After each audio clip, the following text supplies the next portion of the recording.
left with Taj Mahal, and I stayed at the Nugget. I've known Bill about 30 years. When he had a little hair, never did have a lot of hair, but he had a little hair back then. And Fremont Street was dirt road when we come out here. That's Smitty, how'd you like those deep sea fishing trips? I had to get up too early. Bill had me putting everybody on the boats at 4:30 in the morning. I couldn't speak Spanish and they couldn't speak English. Usually I was around sleeping late and I was out working. We don't make a party out of loving. We like holding hands and pitching woo. We don't let our hair grow long and shaggy like the hippies out in San Francisco do.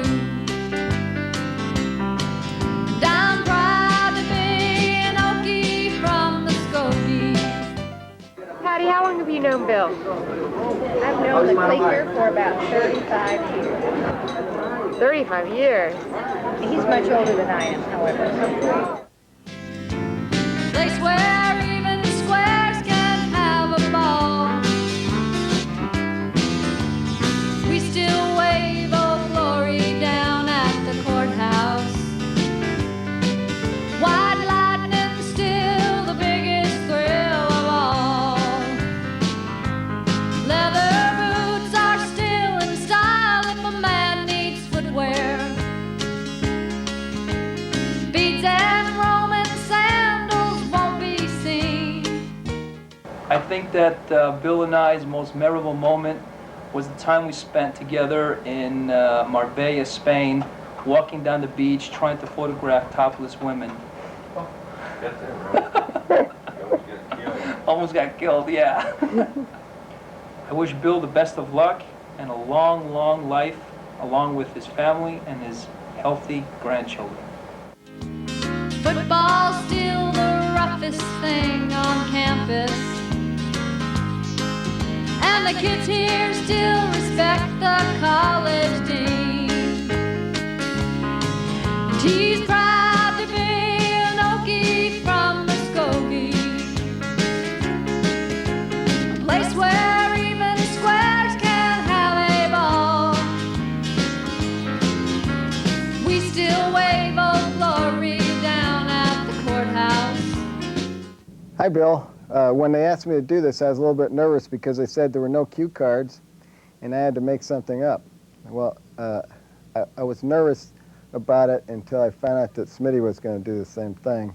And I figured if Smitty could do it and you could understand him, then I would do all right. So I'm taking a stab at it, and you can see that I really dressed up for the occasion. I wanted to look really formal and nice for you. But in trying to think of some stories, I can think of two of them that I think you've heard before and you'd probably appreciate. One was the time when you and I went on a hunting trip with the casino. It was when we were at the Frontier Hotel.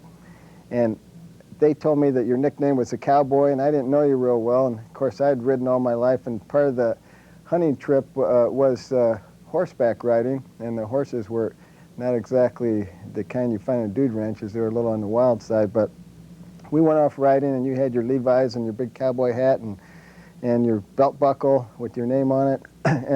and I was pretty impressed with the way you looked. You really did look like a cowboy, something like the invitation with your picture on there. The only problem was when you got on the horse and we were riding out in the desert, I remember when something spooked your horse and it ran off. And it started running over hills, and you got to the point where I was riding behind you trying to catch it to save you. All I remember is you holding onto the saddle horn with both hands and your legs flying up and down like this, and you were just completely helpless. Your hat flew off. I had to go get your hat, then I had to ride down and rein in your horse for you. But you impressed me that you hung on so tight. That really did. I figured that you had to have some cowboy in you to hang on to a horse like that. So, but maybe it was fear. I'm not sure. Well, ever since I was a young boy, I've had a fascination for gambling for some reason. That's kind of ironic since my father was a Baptist preacher and I grew up in a very small town in Skiatook, Oklahoma. Maybe in my family tree there was a riverboat gambler that I haven't uncovered yet. White lightning's still the biggest thrill of all. In Muskogee, Oklahoma, USA.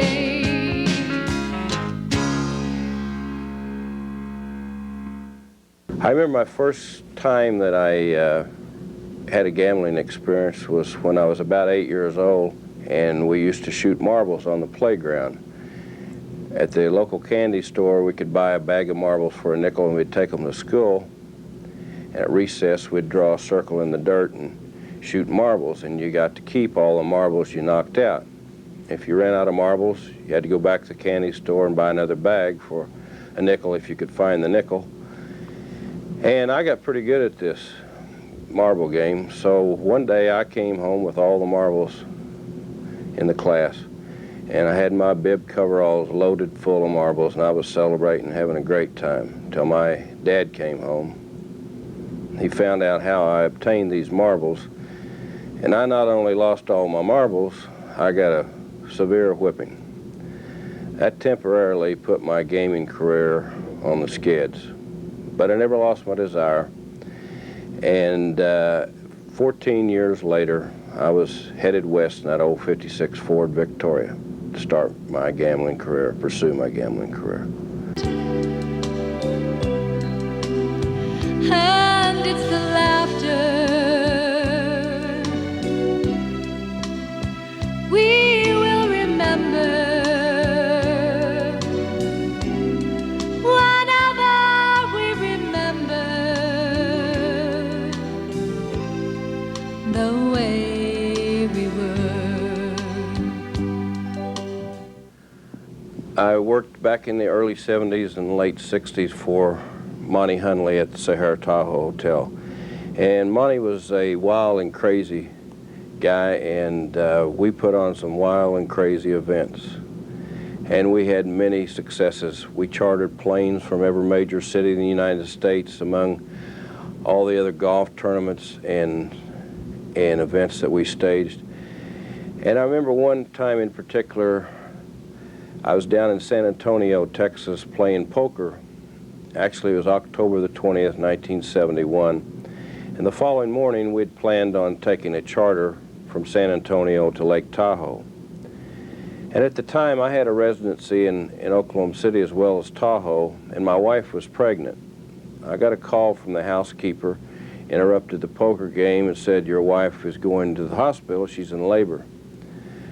So I immediately tried to get a commercial flight out of San Antonio to go to Oklahoma City, but at the time we were experiencing severe thunderstorms, and there was a tornado alert out, and all commercial flights were canceled. So I called Monty Hunley at Tahoe and told him my predicament, and he said, "Do whatever you got to do to get out of there and get to Oklahoma City. Charter a plane, call the guy in Dallas we charter those Lears from or whatever, we'll pick up the tab." So I called Dallas and talked with the guy that owned the Lear Jet charter company. He said, "I don't care about the weather, I'll be in there to pick you up. Go out to the charter terminal, and I'll be there in about 25 minutes. Sure enough, here he came in about 25 minutes later. I jumped on board. He said, "There's a fifth of scotch in the seat, buckle up, we're going up in a hurry." We went up faster than I've ever gone up in a plane in my life. In 42 minutes, we were landing in Oklahoma City, and after a wild taxi ride to the St. Anthony's Hospital, I got there 15 minutes before Stephanie, my youngest daughter, was born.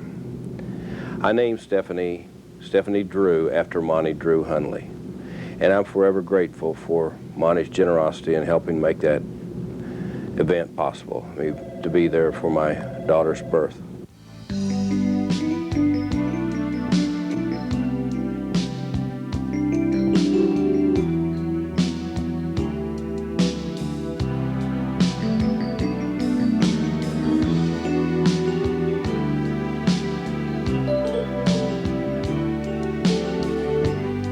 I've worked for, I've worked for a lot of great bosses over the years, but there are two that really stand out in my career that way above everyone else. One of those gentlemen, Dennis Gomes, I work for right now at the present time. I worked for Dennis about 15 years, and he's a great guy as well as a great boss. It's almost like being a member of a family. He and his beautiful wife, Barbara, and their children have always been like family to me. And Dennis is a very creative person in his own right, so it's been most enjoyable to put together every conceivable kind of event we can think of, and most of them have been successful. In truth, Bill, it's been a pleasure working with you for so many years. I think you and I have worked together for 15 years. I could not have functioned without you. You're the greatest casino marketing executive that the world has ever known, and there'll never ever be anybody to match you. And the other thing I wanted to say about you is that as I've gotten to know you over the years, I think that your greatest quality is that you're a very loving human being, that you care about everybody, besides all your professional qualities. So I hope we have another 15 years of work together. What's too painful to remember? We simply choose to forget, and it's the laughter we will remember whenever we remember the way we were, the way we were.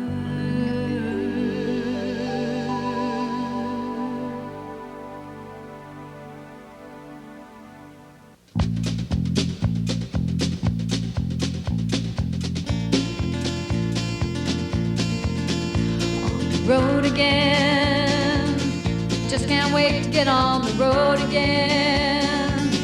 The life I love is making music with my friends. I can't wait to get on the road again. On the road again, going places that I've never been, seeing things that I may never see again. I can't wait to get on the road again. I understand you were Bill's first boss.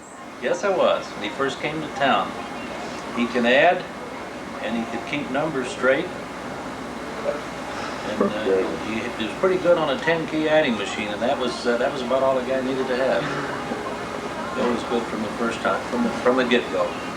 Paid him a good salary? Yeah, about $12.50 a day.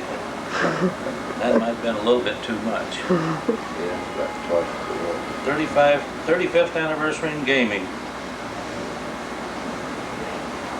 You deserve every minute of it. A lot of good luck to you, Bill.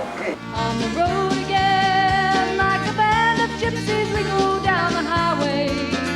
We're the best of friends, insisting that the world keep turning our way.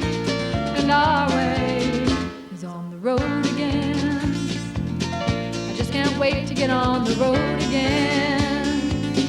The life I love is making music with my friends, and I can't wait to get on the road again.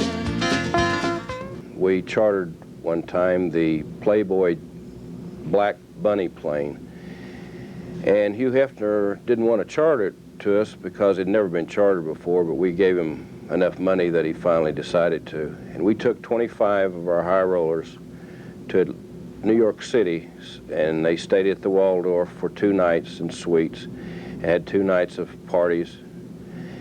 And we took them to the Ali Frazier fight, where everyone had ringside tickets to the fight in the Garden. I'm sure y'all remember that historic fight. On the plane, going and coming, we had 5 centerfold Playboy bunnies, who were our stewardesses.